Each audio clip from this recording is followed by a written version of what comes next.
I am so happy to have my guest, Dr. Obom Bowen, with me. I've been a fan of Dr. Obom's for a while. He's known as the Underdog Millionaire, and he's going to explain why that is in a short period of time, I think. How are you today, Doctor? Well, Doug, as I was saying, if I was any better, I'd be a twin. But as you can see, I'd be your twin, right? We're working. We got the same haircut, so we're good to go. I'm doing great. I just came off of a 30-day vacation with the family, or workcation, if you may. Ran into some emergencies, today, but we just got off last night. But here we are. And as I said earlier, for those who are watching now, we apologize that we couldn't make it on earlier. Please forgive Dr. O. You can't slap my hair off. It's already gone. But I could give you a hug when I see you in the near future. So we're going to get into your story in just a few minutes, but I like to kind of just ask some getting to know you questions for. Oh, yeah, absolutely. To start out. So the first thing I want to ask is, what is one thing that I didn't know? Actually, one thing I didn't know about you was that you served in the military and you were in the Marine Corps. Yes. And thank you so much for your service. Thank you. You're welcome. What I want to know from that is, how did that, what did you learn from the Marine Corps? What's one thing that you learned from the Marine Corps that you took into entrepreneurship and applied? Oh, wow. Man. So the one thing I learned, the most important, it's the most important for life. It's the most important for relationship, building money, being an entrepreneur, business, you name it. The one most important thing, discipline. So for me personally, discipline is really the bridge between success and failure. Right. So it doesn't matter what it is. Like, every professional athlete wakes up in the morning to go do whatever it is they do, whatever that workout is. Doesn't matter if they're in track, they're in football, they're a boxer. There is a routine that they do, whatever it is, it requires a discipline. Right. And the second would be commitment. Right. Without commitment, you can't do it. Without discipline, you're not going to finish. So without commitment, you're not going to start. Without discipline, you're certainly not going to finish. Nice. So I think about some athletes, because you had mentioned boxers. I think anyone that has done really, really well at something is like at the top tier of where they're at. Right. Yeah. You can always see the underlying discipline. They're the first ones in the gym. They're so yeah, I definitely see that discipline ties well to growing as an entrepreneur. Yeah. I mean, that discipline kind of carries over into everything, right? So, I mean, let's take the word entrepreneur itself and peel it back. It's French in its origination, right? Which means one who takes risks. So if you're not a person that's good at taking risks, right, or having a certain standard of acceptable losses, it's a discipline that you have to continue to go be in a sense, the underdog, which is why I created the brand. And underdog doesn't mean that person's always losing. It's the person that's at the next threshold that's not getting through there.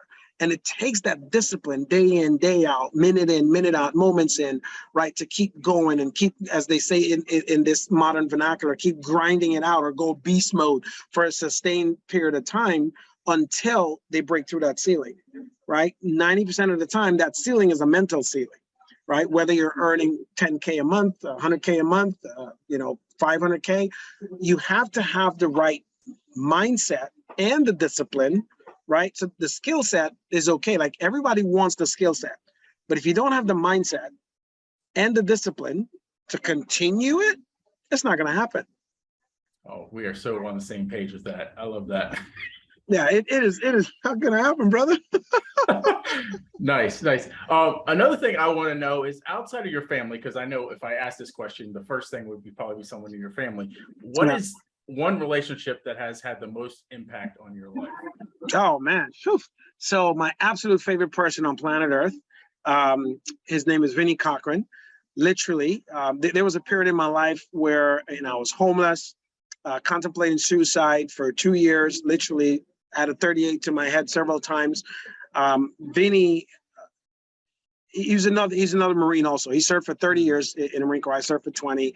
He literally changed my life in a weekend with a conversation. He's been kind of that eminent person that exemplifies the right amount of discipline.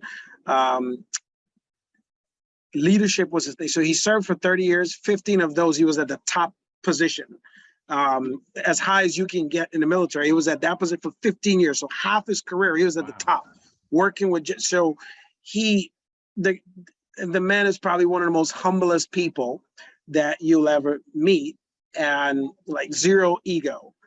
And he helped me specifically, and I had the chance. So what he did that gave me the ability to appreciate my own life, I said, like in that moment, that weekend, he didn't know, unbeknownst to him, that, whenever I become successful, because it put a fire in me to become a successful entrepreneur, I'm going to reach back out and help him, right? That was a personal thing. It took 7 years to kind of get to that point. I reached back out. He was certainly in no position to take advice from me, but a true leader always humbles himself and listen. It reminds me of, most of us, Napoleon Bonaparte, the great general, right? Napoleon always used to listen to his corporals, right? He's basically, listen, he says, if the little guy can't get it, then I'm not passing this order. So he entertained me, listened to me, and now we've built multiple businesses and things together and apart, because that's the one person that I know, like outside of a family or whatever, that's literally his family now. So I could say he's my favorite person on planet Earth. And some folks would argue to say, like, maybe your wife should be your favorite person. What they don't understand is, if it wasn't for him, I would never met her. So wow. Case in point, favorite person. Nice. I love that. So that is a great segue into telling us about your story. You had mentioned you were homeless at one point and even suicidal. So I would love for you to dive in a little bit more to that and kind of tell us your story about that and where you are now. Yeah, absolutely. So let me go back a little bit. My family immigrated from Guyana, right?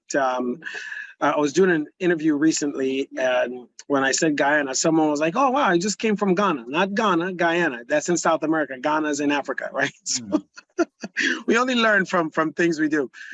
So I was born the last of 13 kids, 12 boys, 1 girl. I know, big family. You know what my parents were doing in the late 60s, early 70s. A lot, right? Right. Here's the answer, because they had no television back then. That's why, right? So, anyways. So we came to the United States, and one of my reasons for becoming a United States citizen was joining the military. And so I joined the Marine Corps to become an American citizen, and I fell in love with being, in a sense, the best of the best, because that's why I joined the Marine Corps, right? I fell in love with it, and very early on, I already knew I was going to make it a career. So I got married very early to someone I shouldn't have, even though my parents told me not to. And we had 2 beautiful daughters. I got injured in Iraq 3 separate times. I was blown up, paralyzed from the waist down. I flatlined, died 3 separate times. So I got a Purple Heart for that. Not the medal you want. No. Anyways, so you have to literally die, get shot, break blood in combat from direct enemy contact, or loss of consciousness. All 3 happened to me. Either or gets you the medal. I got all 3, so I guess I was glutton for punishment. But anyways, long story short, when I came back, came into a real bad divorce with my first wife. That led into losing custody of my kids, homeless because I was. I had depressions. PTSD was insane. I literally had pretty much almost lost my mind. So that led to the divorce. It led to suicide ideation. I was depressed. Wasn't taking full accountability for my life, kind of thing. I was living out of my car for 5 years, but I had hope, right? For 2 reasons. One, I was always had a very strong faith. And even while I was contemplating suicide, I didn't do it because I wanted my 2 daughters at the time to have like a decent life. So I was trying to figure out a way for them to, however I get myself killed, to have the insurance money, if you may, right? So in a sense, that was the positive seduction, Doug, that kept me going for a while. And if I'm being honest, I walked into a gym one day going for therapy and heard just a bunch of women like screaming, that now I'm single now for like 18 months, right? Whatever, what happens when you're married. And when you lose it. So I'm looking at all these beautiful women. I'm like, wow, hey, Then the instructor called me in, and that was the positive seduction. Call me in to hang out and work out with all these chicks. So I started working out there every single day. And scientifically, you start working out, like different neurotoxins start to be released into your body, right? We're more productive, more excited. And then, less and less and less, I started thinking of suicide, this, that. I started thinking more of the future.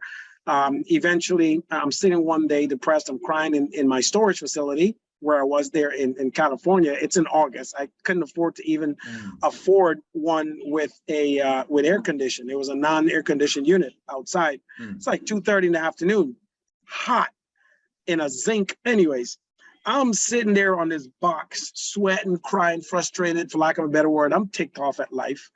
And it's hours because I have nowhere to go, and I'm sweating on the box and frustrated, crying. And eventually the box breaks apart, and the book by Napoleon Hill that he written called Think and Grow Rich falls out.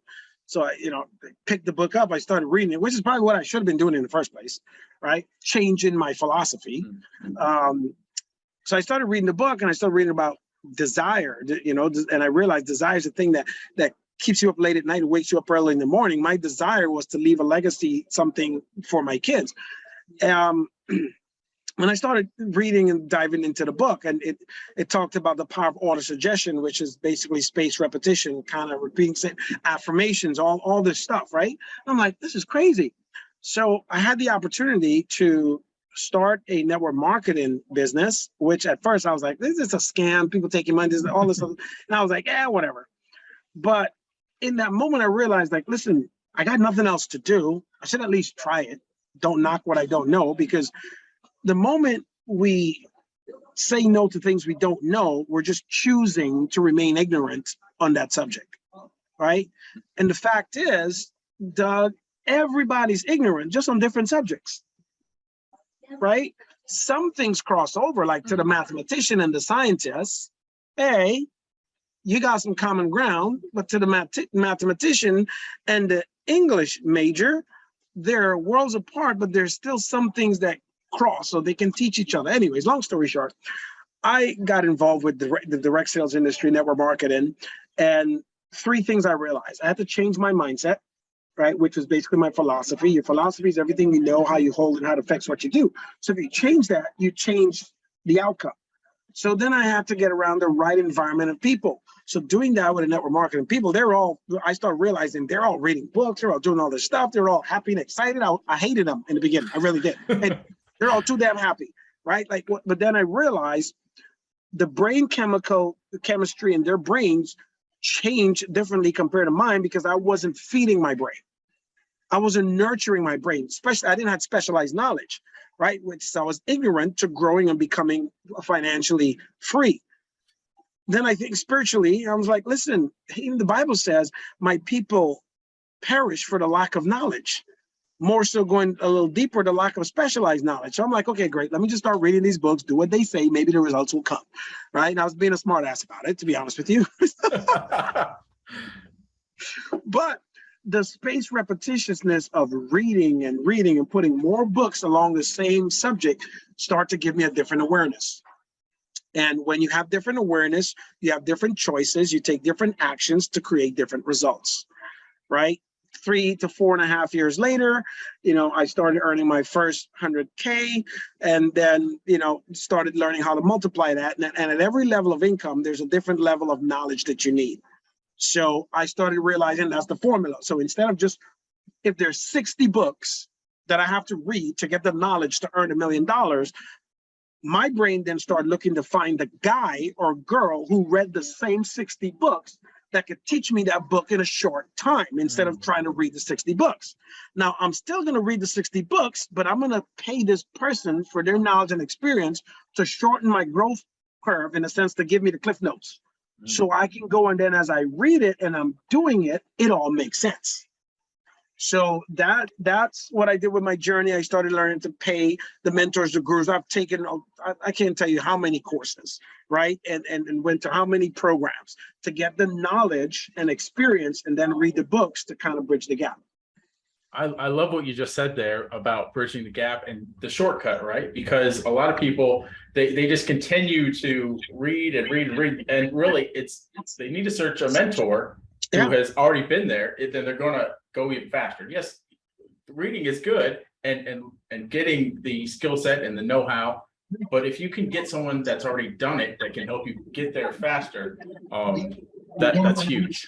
Yeah, it's easier. So then I started to realize, like, even more so, how about I find the guys who wrote the book, right, on whatever, right? Because if they have, even if they wrote the book, they have a deeper understanding of what they put into the book. So I said, all right, because this is how the military operated. I was all right, I'm gonna do the same thing. The only difference was it cost me money I didn't have in the beginning. But then I started to realize for every $10,000 I invested in myself, I was making 10 times that much. So once I figured out the formula, then it was finding the right person, right, that fits in with the right morals, right, and the right attitude and skill sets to help me get where I want to. So it's like, okay, that became very narrow to find the right people. And then all of a sudden I was just going from specialist to specialist to specialist.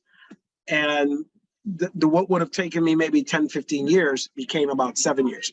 So 7 years of compounded, I put out so money. I remember one of my really good friends would say, like, bro, you spent a whole bunch of money. You got another show for it. And I remember saying to him, like, yeah, yet. That's what I was thinking in my mind when you said that. I was like, I bet you told him yet. Yeah, right. So I was like, yet, because I'm like, bro, I will until it don't matter. Yeah. But the moment all that stuff compounded, and what happened was he was one of the first people, really, though, that helped my growth happen rapidly faster. Because then I had to pause first, because people will make you think. And I had to go like, yet. And I was like, well, shoot, I didn't have it for a while. So then I started reviewing everything that I've done. Right, wrote it all down. What should I learn from here? And then I started watching with everything. I was like, oh, I've been doing that. It's just not hitting yet. It's not. I'm like, I'm this close. I'm on the brink of. Oh, okay, great. So I only had like a year more to go, and then within about the total journey before I made like my first 7 figures was about 12 years, right? So some people's like, oh man, it's overnight success. No, it seems like overnight success, but overnight success for me typically is about 12 years. Yeah.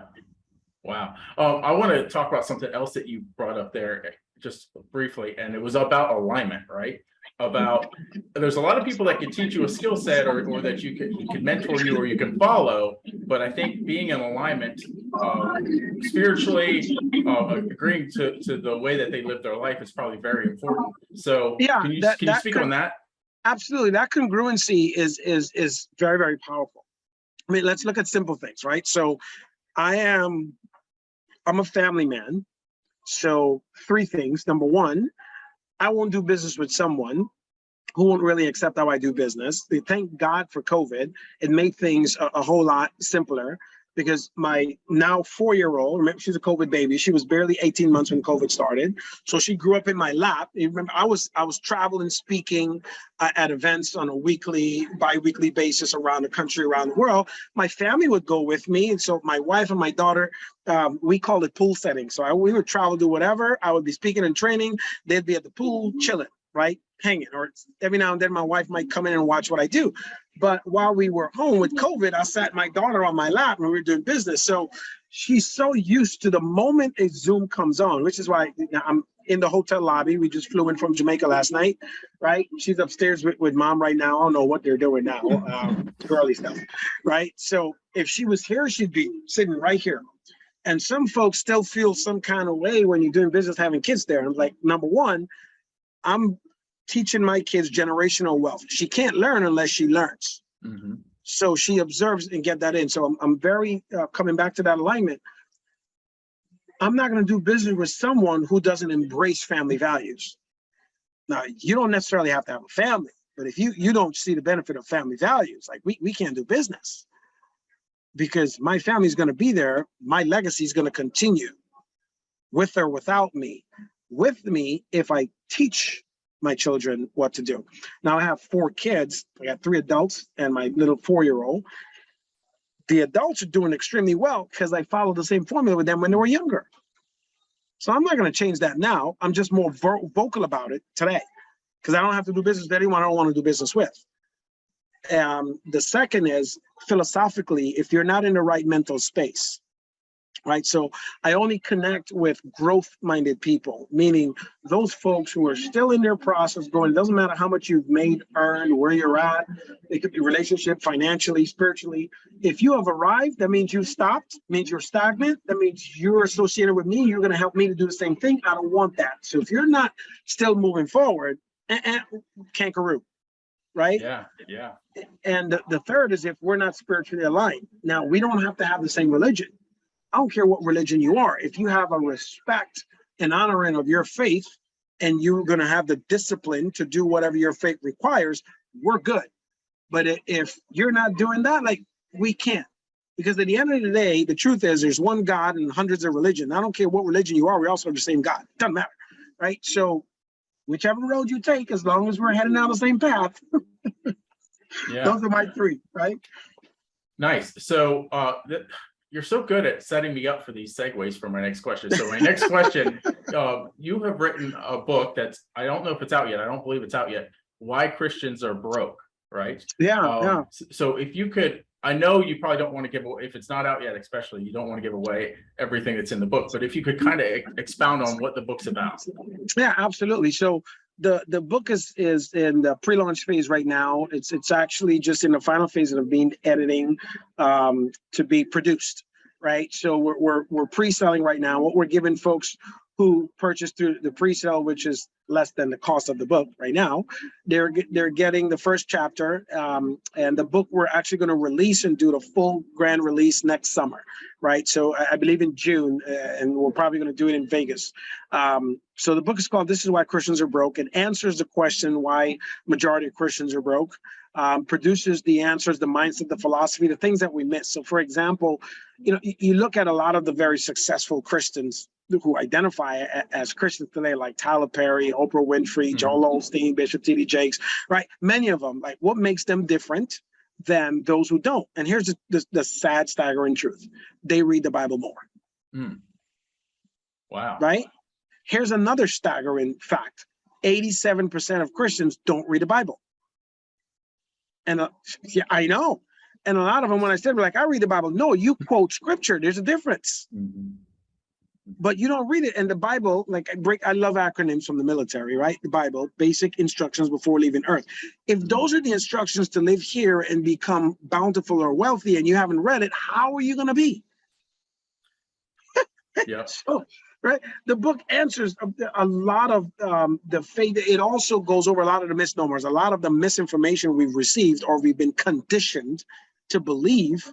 Right, the answers are right there in the Bible. So I pull out all the I won't say the most important scriptures, but the most important scriptures for me, the ones that has changed my life, the ones that have taken me from being broken spiritually, emotionally, financially, right, to being whole in all those areas. I call them the 5 F's of life: faith, family, finance, fitness, fun, right? So putting those together, I'm at the fun stage of life right now. How do I get here? Following the basic instructions before leaving Earth. It's not that complicated. And so the book dives into, like, the purpose of man, the purpose of woman, the purpose of a father, right? All these things that we've been misinformed through the years, and the misunderstanding or the perversions of the truth in the Bible, like these different things that got twisted to us without researching it itself through the revelations I got. It's all in here. So I in that book, it's answering so much, and I'm completely blunt and open. There's going to be a lot of folks that's going to get offended. That's not so I was very polarizing with the information. It's not my my job to be political about how I release the information, but to be completely truthful in it, right? And by releasing those truths, by removing the veil that was over many people's eyes, they're going to finally say, well, dang, well, I guess that makes sense. And, in business, if it makes sense, add them all up, it makes dollars too. Multiply those as hundreds of thousands of millions later on. Yep. Something else you had touched on in that is how success is not one-dimensional. You and I probably think very much alike in this. Yeah. It's not about the money in the bank account. It's not just about that. So can you talk about your definition of success? Yeah, so there's so many. One of my favorite is really the progressive realization of a worthy ideal, right? But success is defined in the eyes of the person that's seeking it, whatever it is. So for me, success is having being in that space of gratitude in faith, family, finance, fitness, fun. So I'm living the fun part of my life. How did I get here? Well, I had the discipline to read what needs to be read, take action on what I read consistently, persistently long enough to produce a result in a specific area, whether it was my faith, right? Whether it was my finances, whether it's in fitness, right? It's whatever it is, it's being able to take in the knowledge, because the Bible says, well, God says, because it's just in the Bible for him, that my people fail for the lack of knowledge. Now, I take that a step further for specialized knowledge. So if you're failing spiritually, guess where you need to do more work and research? In the faith. Mm-hmm. If you're failing in your marriage, if you're arguing a lot with your wife and family, spouse, whatever, you're lacking the familial piece of you. So you need to read more about family, how to be a better father, how to be a better husband, how to be a better brother. So there are books on this stuff. There's a bunch of nerdy folks like myself who actually wrote in psychological books to help you understand the stuff and master it. And we're like, pish posh, we're not going to do that. Well, Einstein, the smartest recorded man, we gave him that title, says if you keep doing the same thing, expecting a different result, well, that's just insane. Yeah. So you can't get better by not doing better. You have to do better. It sounds like common sense, but so many people just... It is, right? It's so crazy, right? Sometimes people say, Dr. O, you make it sound so simple. It is. Now, here's why, right? So let me slow down. As a psychologist, you have to learn the human brain. So the brain that we have, it literally is the most sophisticated computer on the planet. And since we use it a lot to solve complex problems, we then take simple things and complicate them. And he's like, listen, this is what you have to do to get here. And we're like, nah, it can't be that easy. It can't be that simple. Like if you're a single guy, you see a girl you really love, want to be your wife, walk up to her and tell her, let's get married. Dr. O, really? Is that simple? Yes, I did it to my wife. Now, here's the deal. It took 7 years. Listen, so I met my wife at a business event. Within the first conversation we were talking, within 3 minutes, I told her she was going to be my wife. She thought I was crazy. She looked at me like I was crazy. And then she pretty much almost ran from me for like 3 years. But she's what I wanted, consistent and persistent. Some women today might say that was stalking. That's okay. It was positively stalking, right? Then we dated for 3 years. Then we got engaged and got married at year 7. That was 10 years ago. 17 years of this pursuit. Now I have for the rest of my life. Now, most of us, especially men, listen, we look at the things that we really need and want, and we think about, well, you can't just do it that way. It can't be that easy. It was that easy. Walking up to her and telling her what I want. Now, I had to be vulnerable in that moment. Mm-hmm. Most of us aren't willing to be vulnerable, but vulnerability is a strength. What is vulnerability? It's really just telling what's really going on in your life. And you can't get help unless you ask for it. And that's the problem with most of us. Like, we beat our chest. I don't really need $5 right now. So wait, and then, but if somebody offers you like, oh, nah, you need the $5. Take the $5. Ask for the $5. It's all good. Just to kind of carry off of that is that not just vulnerability, but we have to be willing to be bad at something or uncomfortable, yes. Right? A lot of people just aren't willing to be uncomfortable or bad at something when they start out. They think they should already be accomplished. No, you've got to put in the work. You have to put in the work. So listen to this one. So this perfect story for what you did segue real quick. So Gandhi, we're all aware of Mahatma Gandhi, right? And what he did in the world he did. So Gandhi was at an ashram, and people would come to see him all the time. The lines are crazy. Sitting there, coming out for advice, whatever. This woman brings her son to meet with Gandhi one day. Her son was just eating way too much candy. His teeth is rotten out, whatever, blah, blah, blah. So she comes, long story short, she's in the line like 4 or 5 hours. She gets to Gandhi and she asks him to tell her son, please don't eat candy, because she lists all the other stuff. In a sense, what she did, she was giving him an education, didn't even know it. So Gandhi says, come back next week. And, okay. She's like, well, okay, whatever. She believed in Gandhi. So she went, come back the next week. Brought her son back. They stood in the line. Listened for like almost the whole day. Because they got there. She got up to Gandhi. He looked at her son and he told her to stop eating candy. She looks at Gandhi and she says, why couldn't you do this last week? He said, well, last week I used to eat candy. Nice. Right? So it's also the lesson in don't be that leader or teacher that tells people to do what you don't do. He had to set the example. So he went a week without eating candy, and then he told him not to do it because otherwise he would have been a hypocrite. Mm-hmm. Right? So he was bad in that area. He was great in other areas. He gave advice, but he's like, I'm not going to give advice on anything that I'm not an expert on, basically. Mm-hmm. Mm-hmm. Anyways, Nice. I thought I'd share that with you, man. Nice. I love it. I love it. So you've built a really accomplished life. What I want to know is what kind of sacrifices have you had to make on your journey? Ooh, bro. Listen, how much time do we have? Because well, just give us a few. Masterclass. That's a masterclass. Okay, so I'll answer it this way, working backwards. Okay. So the life I live right now follows a routine, right? I built what I called a quadrant system. 4 quadrants are how my days are ran. So the first quadrant is called sleep. Rested brain is a productive brain. Mm-hmm. It took me years to learn that. I used to, in fact, there was a time before I learned this lesson, I used to say, like, money doesn't sleep, why should I? I was dumb. It's the stupidest thing ever, right? And I was wondering how come I'm not getting to the next threshold? Well, because I wasn't sleeping. My brain wasn't having time to rest. And I was making stupid, irrational decisions. And anyways, before I got upset at myself, first quadrant is called sleep. That's from midnight to 8 in the morning, right? So after that, second quadrant is called morning routine. That's from 8 a.m. to 12 p.m. As morning routine, I work out. After my workout, I spend time with God. I listen, I read, I come back, spend some time with my wife. We talk about the plan for the day, spend some time with my daughter, whatever. And then from 12 to 7 is called work.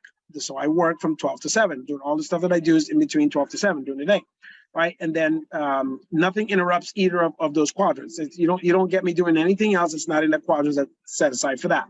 And then the fourth quadrant is called family time. From 7 to midnight is family time, as I spend time with family. Now, I'll tell you how part of that whole thing came about. And I started generating and multiplying hundreds of millions of dollars following that. Because when it comes to work, this is for me, this interview, this is work. This falls in within that work hour. This is time. Now, financially, I might not be getting anything from this. However, I'm doing what I'm supposed to be doing. I'm taking my gifts and I'm sharing it with the world. That's what I'm supposed to do. Right? Now, I'm supposed to take my gifts, share it with the world for a profit. Listen, I don't know. Somebody could watch this, but it's now, later, 5 years from now, see it, fall in love with me, follow me, and eventually come to one of my events. What I profit, it doesn't matter. But part of what I do in work is also give back. You can't just be a taker. Every ATM functions off of deposits and withdrawals. You can't just deposit all the time and never withdraw. You can't just withdraw without ever depositing either. So here, this is the deposit.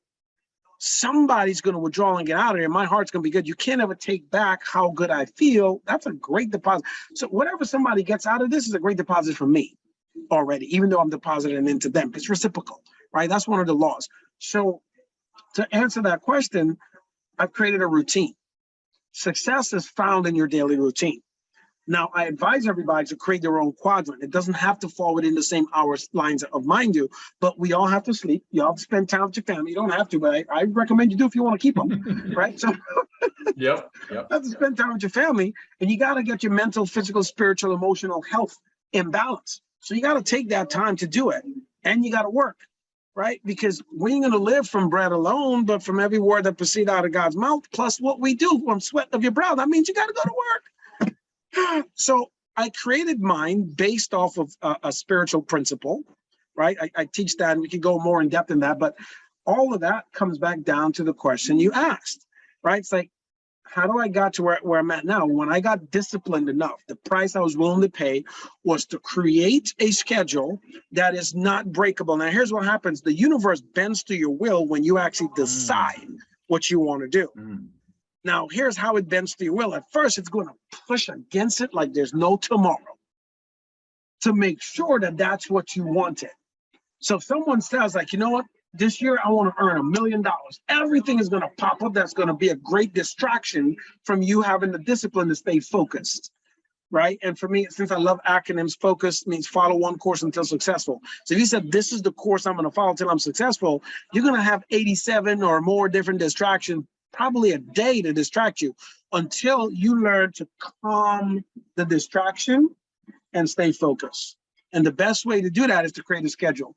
Like, I don't care who you are. I can spend 2 to 3 minutes with you and I can tell you, depending, probably within a bracket of about $1,000, how much money you have in your account, because that comes from your habits. Wow, that's powerful. That is so powerful. Thank you for sharing that. I'm sure there are many people that are listening and like, man, I need to get on that schedule. That you do. So one of the things that I really want to ask you is, you know how to break through, like, there's probably many people that are going to listen to this that are at that 6-figure mark, right? Right. And they're struggling to hit that, break through that 7-figure ceiling. And you alluded to it earlier. What got you to one place will not get you to another place. No, right? not even the people that got you to the first one. Right. So if you could give us the secret to breaking through that 7-figure ceiling. Absolutely. So there's like 10 things, but the top 3, right, is mindset, association, and skill set, right? So in other words, if you're in 100K trying to get from 6 to 7 figures, there's 9 other levels of 6 figures to get to 7. So if you're just at 6 figures between 100 to 200K, I wouldn't say don't think about 7, but you have to have benchmarks to get there. Like 1, 250, 5, 750, $1 million. Set the benchmarks. So number 1, you're mentally prepared for it, right? Also, you will never earn income that you're not mentally prepared for. I'm gonna say that one again. You'll never earn income that you aren't mentally prepared for. Oh, you don't want to either, because you'll exactly. just lose it. So if you don't, this is the reason why, Doug, which by the way, I told you before, and I'm gonna say it again. I have to say, so everybody here, with a name like Great House, you can't do anything else but be great, right? So I just love your name, bro. I feel like I should be your personal introducer, like, welcome, Doug Great House, right?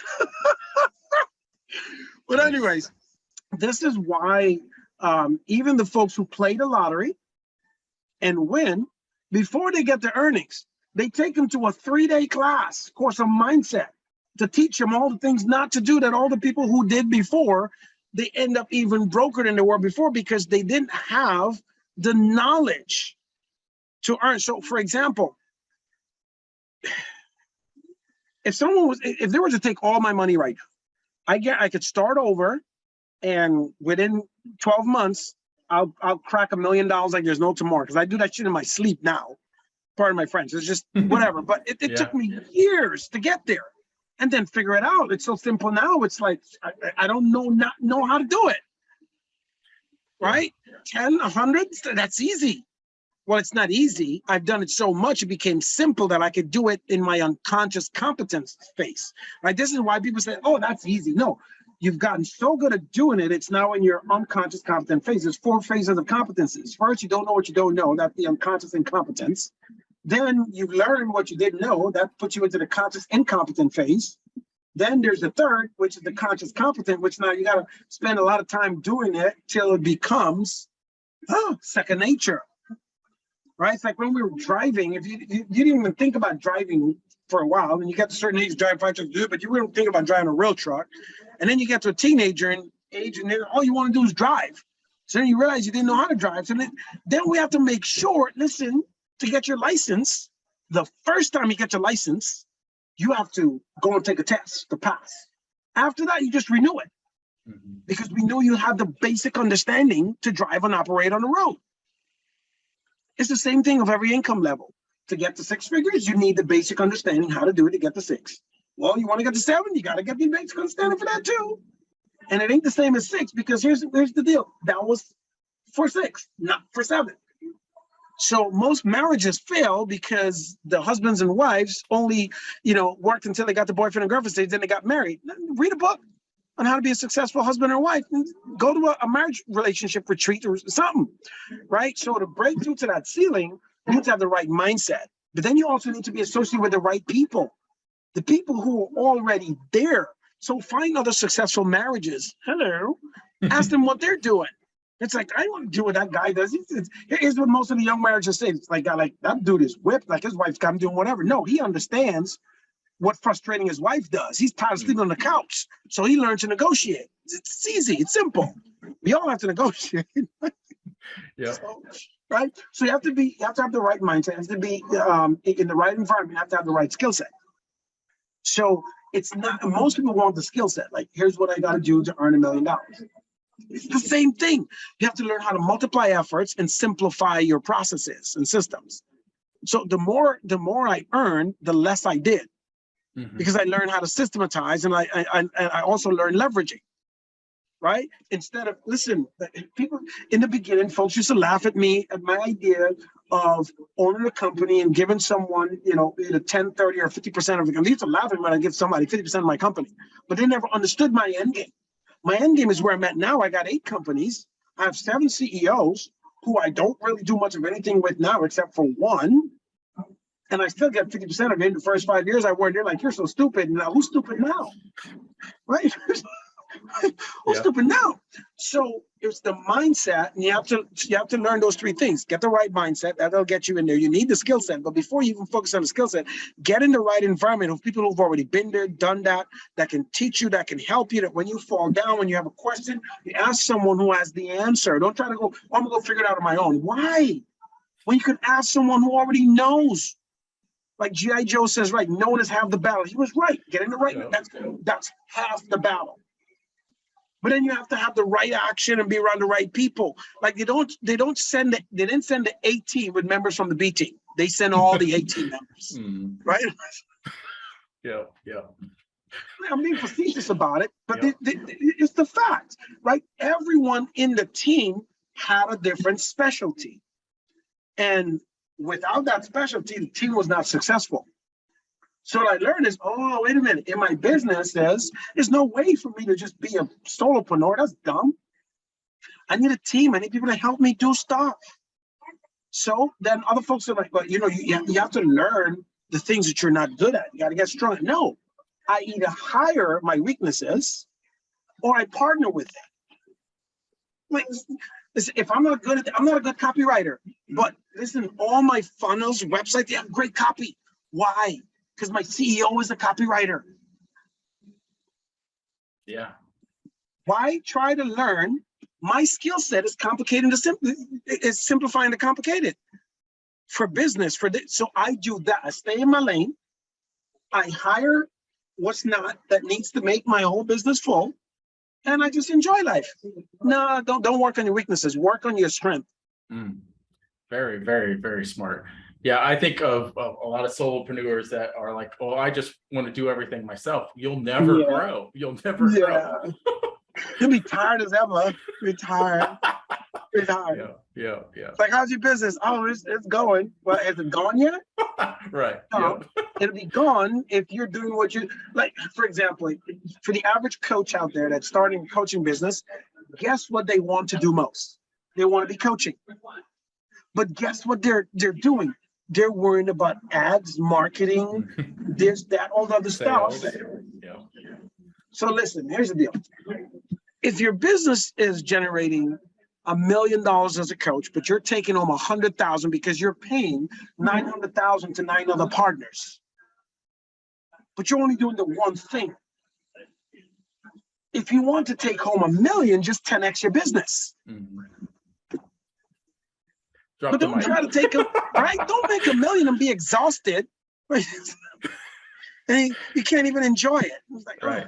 Right. And then because you're exhausted, your family's suffering, you're suffering everywhere else in your life. Right. So for example, we just spent 32 days in Jamaica at an all-inclusive resort. I worked when I had to, doing what I do best because my CEOs are running other companies, doing what I spend the time with my family. I enjoyed it. You know, we got a little fluffy, right? So that's why we're changing things now, because that's all we're doing for like the next 5 years is just traveling. But for the food in Jamaica is good too, bro. I'm telling you that, right? Anyways, and you know the whole problem. Go ahead. I'm sorry. No, I was about to say I haven't been there yet, but I'd love to go. You should. And every time we travel, like cuisine is something that we definitely seek out, and we don't like to go where like the tourists go, right? We want to go where the locals go, where the real flavor is. Absolutely. Listen, my wife and I are a big foodie. You go to the countries, all the corners, or wherever. So we stayed at this all-inclusive resort, but I make friends with the folks that work there. I mean, we were there for a while. We went to all the great places. Even though you can go, you got to have the experience, right? It's like you go to Mexico, you got to get the street tacos with a little dirt in it. That's what makes it taste better. With the pot that hadn't been washed for like 15 weeks, it's all good, right? You're building your immune system. Exactly. That's how we got stronger back in the days. We played in the dirt. We ate the dirt. It gave us iron and potassium and all that stuff was in us. Nowadays, they don't want us to touch the stuff. So you got diseases all over the place. It's all good. However, disclaimer, this is not saying go out and eat dirt, people. I'm just saying. Right. Nice. Well, thank you so much, Dr. Obom, for now.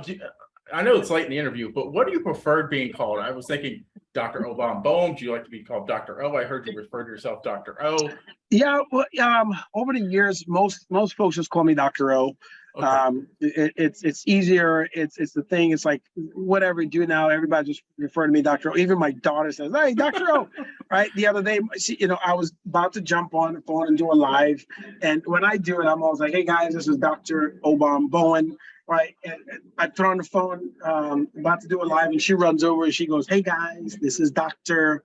Obom Bowen." I couldn't even finish what I started cracking up, right? Because you say it so much, right? But this is the result of having your kids around you, right? They have the mindset. They listen, spaced repetition, right? She is able to regurgitate the stuff now. She might not know what it is, but when she gets older, it's in her so strongly, it's there. This is why when I say, like, number one is mindset, number two is the environment. If you're around the right environment, you say, speak, and do what they do, you may not know until it becomes the part of you that you do know, and you're like, oh my gosh, I've been doing it the whole time.